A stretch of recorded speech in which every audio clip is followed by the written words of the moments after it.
Assalamualaikum warahmatullahi wabarakatuh. Tutorial terakhir kita kemarin adalah terkait dengan remote access ya. Bagaimana caranya kita menginstal remote server dan kita mengaksesnya melalui komputer klien sehingga kita tidak perlu terhubung ke komputer server untuk melakukan berbagai macam konfigurasi. Asalkan klien kita bisa connect ke server, dicek ketersambungan menggunakan perintah ping itu terkonek, maka kita bisa melakukan remote. Nah, ini coba kita terapkan hasil konfigurasi remote access-nya untuk konfigurasi Debian. Pada tutorial yang saat ini, pada tutorial yang ini kita akan belajar, sorry, kita akan belajar untuk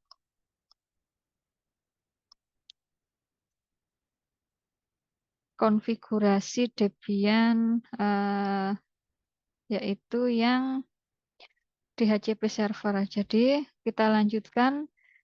Kita akan melakukan konfigurasi DHCP server. Fungsinya DHCP server di sini adalah server kita akan memberikan alamat IP secara otomatis terhadap semua klien yang terhubung ke server. Jadi nanti kalau yang tadi kita konfigurasi jaringan menggunakan alamat IP statik, nah untuk yang ini nanti kita akan berpindah ke dynamic untuk konfigurasinya di komputer klien.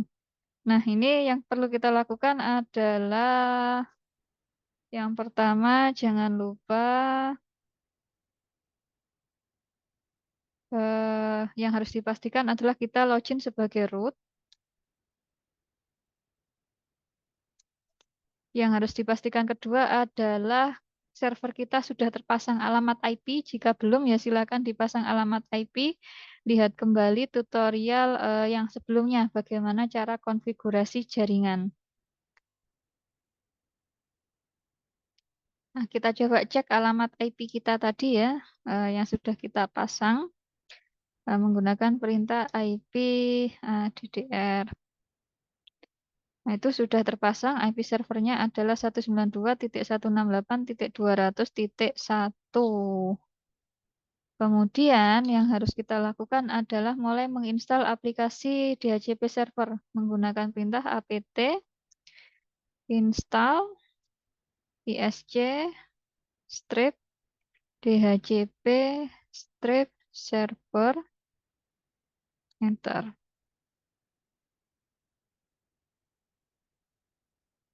Ada konfirmasi persetujuan, kita jawab ya.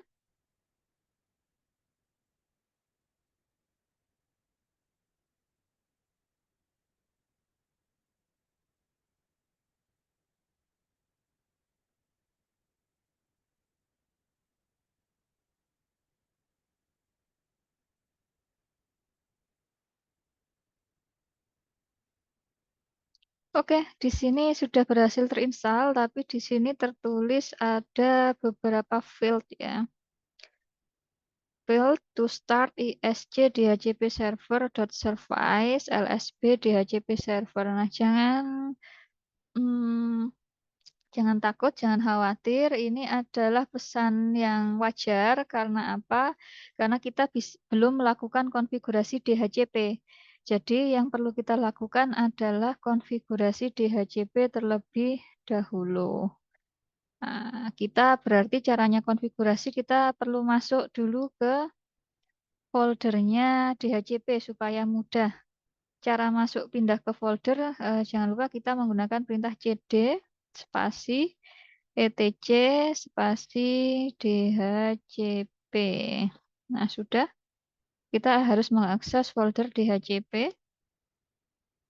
Sudah masuk ke DHCP, kita tampilkan isinya folder DHCP itu apa saja sih? Nah, kita lihat.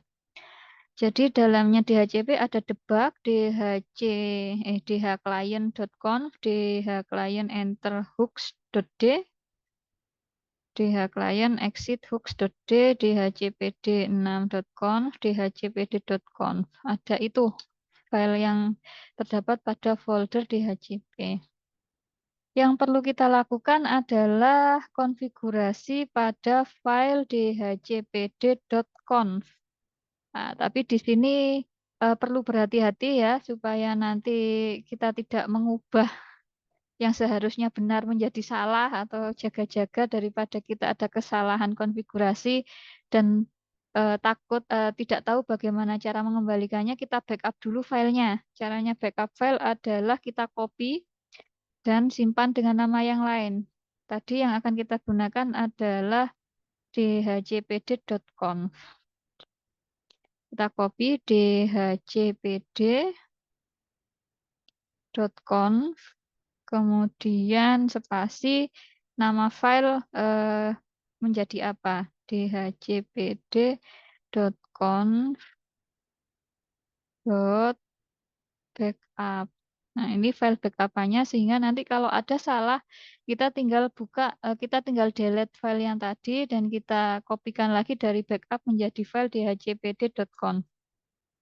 Oke, sudah. Coba kita cek menggunakan perintah ls apakah sudah muncul backupnya. Sudah, yang sebelah paling kanan ya. Selanjutnya adalah kita mulai lakukan editing file sama seperti biasanya gunakan software Nano. Karena kita sudah masuk di folder DHCP, kita tidak perlu memasukkan direktori etc dan DHCP lagi, tapi di sini kita langsung mengetikkan nano dhcpd.conf. Nah, ini. Ini file yang akan kita edit. Fokus cari kepada yang ini ya. Sebentar. Cari yang... Nah, ini a slightly different configuration for an internal subnet. Ini biarkan komentar. Nah, ini komentarnya kita hapus untuk mengaktifkan.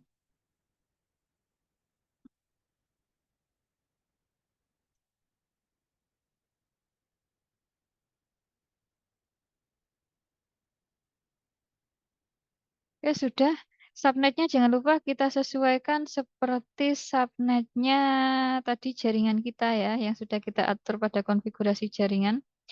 Berarti di sini adalah 192.168.200.0 karena ini alamat jaringan. Netmasknya kita default kelas C, berarti ini titik 0. Range-nya adalah, nah ini kita ganti range-nya. 192.168.200. Range-nya kelas C sampai mulai nomor 1 ya. 1 sudah kita gunakan untuk server, jadi ini kita mulai 2. Selanjutnya sampai berapa? Di sini sampai 192.168.200.254. Oke.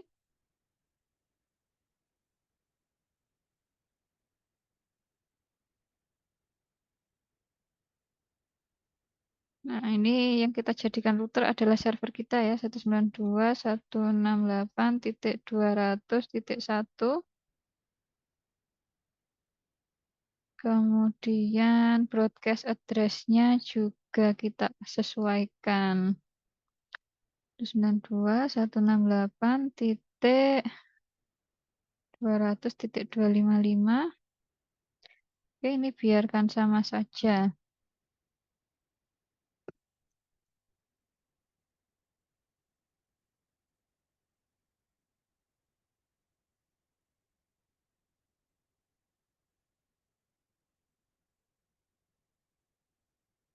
Kalau sudah, kita simpan. Ctrl O, Enter, Ctrl X. Oke, sudah. Selanjutnya kita perlu edit default Ethernet yang akan digunakan di HCP server. Nah, kita menggunakan perintah nano ya. Nano, etc, kemudian default,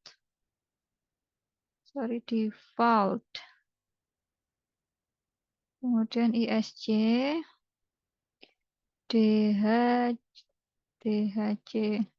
DHCP, server. Nah, dicek kembali penulisannya, jangan sampai keliru. Nano, etc, default, isc, dhcp server. Nah, kita buka. Kemudian ubah interface-nya ke Ethernet yang adapter 2 tadi. Nah, ini kita menggunakan alamat IP versi 4 ya. Nah, ini kita isi dengan adapter 2 kita tadi ENP0S8. ENP0S8. Oke, sudah kita simpan. Ctrl O Enter, Ctrl X.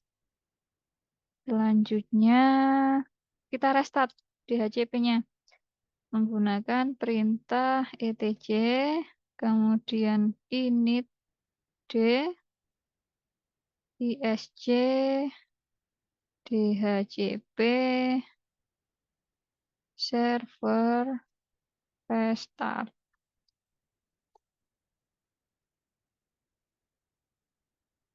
Oke, sepertinya berhasil ya. Kita coba cek keberhasilannya, berhasil atau tidak.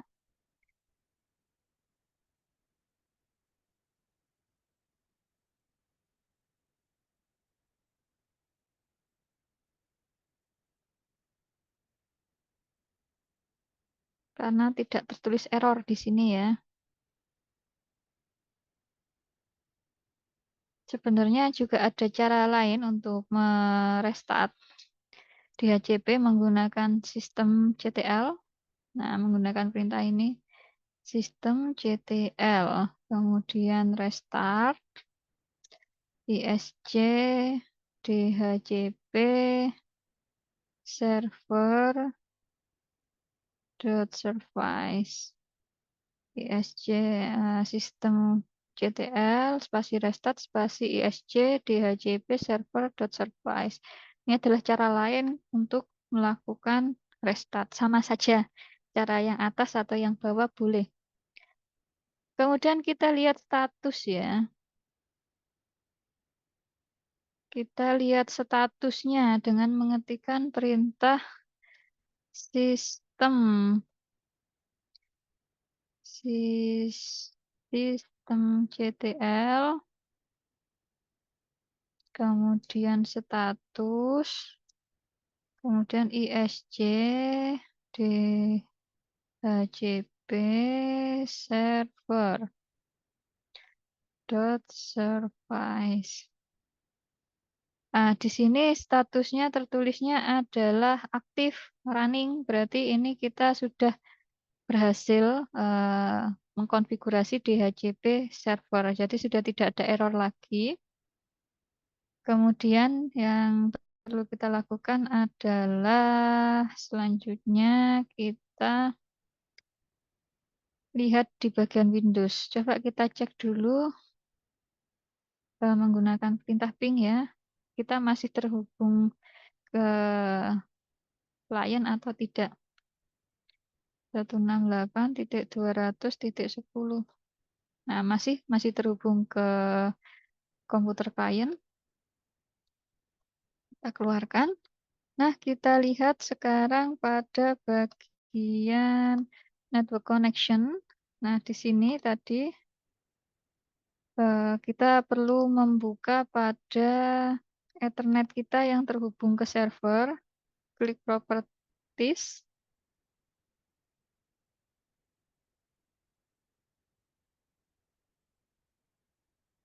Kita arahkan konfigurasinya. Yang awalnya ini statik, kita ubah menjadi Optane.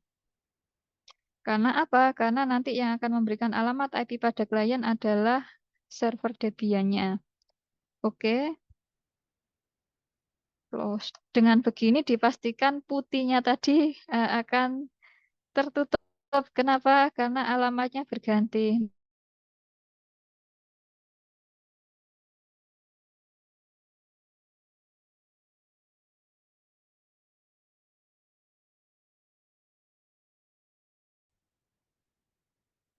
Kemudian enable. Nah, kita cek dapat alamat IP berapa dia. Status, detail. Nah, berhasil tidaknya akan terlihat di sini. Nah, di sini belum itu ya, belum terhubung.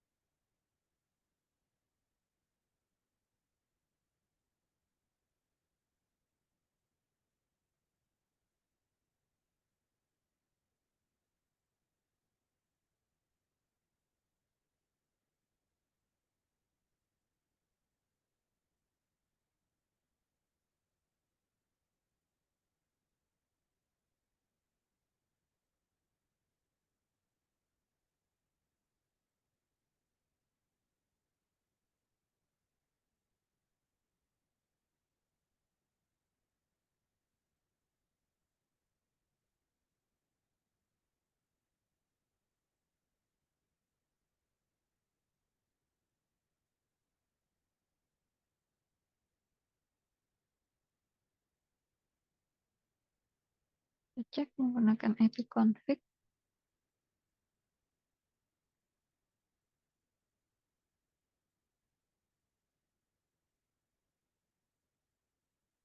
Nah, ini sepertinya yang terpasang di sini ini adalah IP dari VirtualBox ya.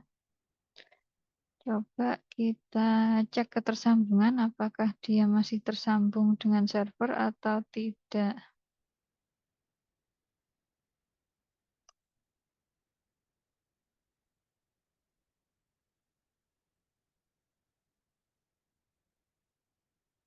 Nah, request timeout.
Nah, ini kita terpasangnya alamat IP yang ini. Dia terpasang dari alamat IP-nya VirtualBox.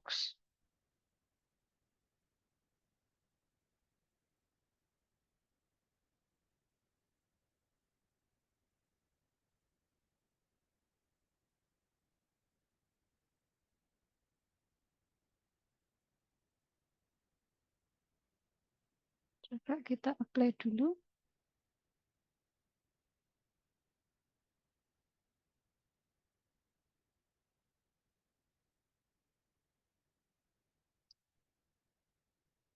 Jangan-jangan yang ini dulu.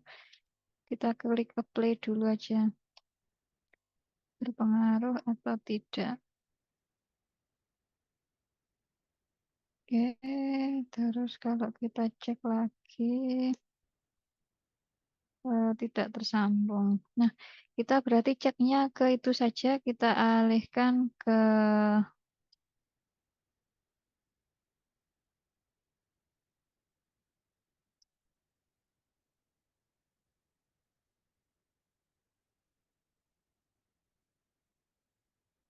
kita alihkan ke klien supaya tidak terhambat dengan adanya VirtualBox. Nah, ini internal network, kemudian oke. Nah, kita jalankan yang ini. Ini juga harus kondisinya internal network. Kemudian di start.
Nah, sebenarnya ada cara untuk tadi membenahi IP supaya tidak tersambung ke VirtualBox, datanya VirtualBox. Tapi yang ini kita coba melalui komputer klien yang lain ya. Nah, kita masukkan dulu.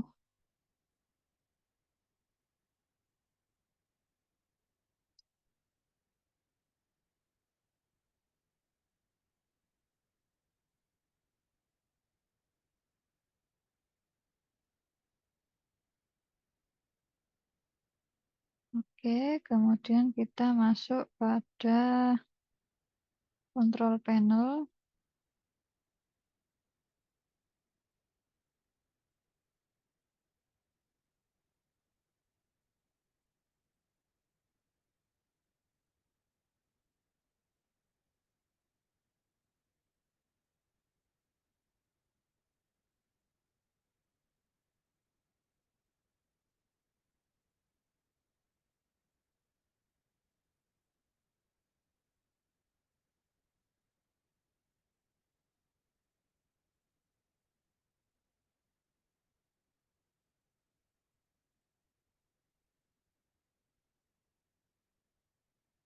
Network and Internet, kemudian Network Sharing Center.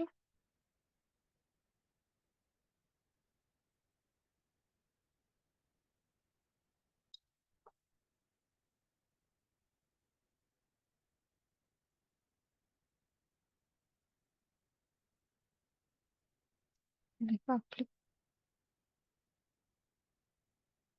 Change adapter setting.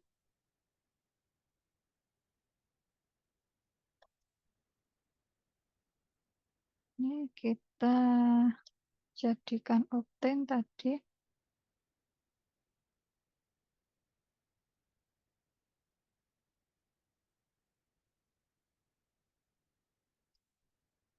Nah, sudah opt-in ya. Coba kita cek berapa alamat IP yang didapatkan yang berasal dari Debian server kita. Coba kita klik status, details. Nah, ini jadi tadi range-nya berasal dari 192.168.200 titik 2 ya, titik 2 sampai dengan titik 254. Jadi di sini dia mendapatkan alamat IP 192.168.200.3. Oke, itu coba kita buka command prompt untuk memastikan lagi apakah tersambung dengan server atau tidak. IP-config dulu. Ini, jadi dia dapatnya 200.3 dan default gateway-nya ini adalah server yang tadi kita konfigurasi. Coba kita ping ke server. Titik 200.1. Nah, dia tersambung kepada server kita. Sekarang kita balik. Nah, coba ping 2.168.200.3. Nah, tersambung juga. Nah, jadi bisa kita pastikan bahwa DHCP server yang telah kita install dan konfigurasi itu berhasil membagikan alamat IP kepada komputer klien seperti itu. Mohon maaf, ini contohnya saya ubah menggunakan komputer klien yang sama-sama terinstall di VirtualBox. Kenapa? Karena kalau kita menggunakan host only adapter tadi terpengaruh oleh IP dari VirtualBox. Sedangkan saya ingin menunjukkan bahwa kalau kita bekerja menggunakan server yang asli, kita tidak menginstalnya pada VirtualBox, tapi kita menginstal langsung pada PC yang memang kita sediakan untuk server, dan kemudian kita menghubungkan ke jaringan terhubung ke beberapa komputer klien. Nah, itu jadi akhirnya saya ubah ke sesama komputer klien yang terinstall di VirtualBox gitu. Dan tadi bisa kita lihat bahwa DHCP-nya berhasil terkonfigurasi dengan benar dan bisa membagikan alamat IP kepada komputer klien. Baik, demikian tutorial untuk DHCP server dan konfigurasinya. Semoga bermanfaat ya. Kurang lebihnya mohon maaf. Saya akhiri. Wassalamualaikum warahmatullahi wabarakatuh.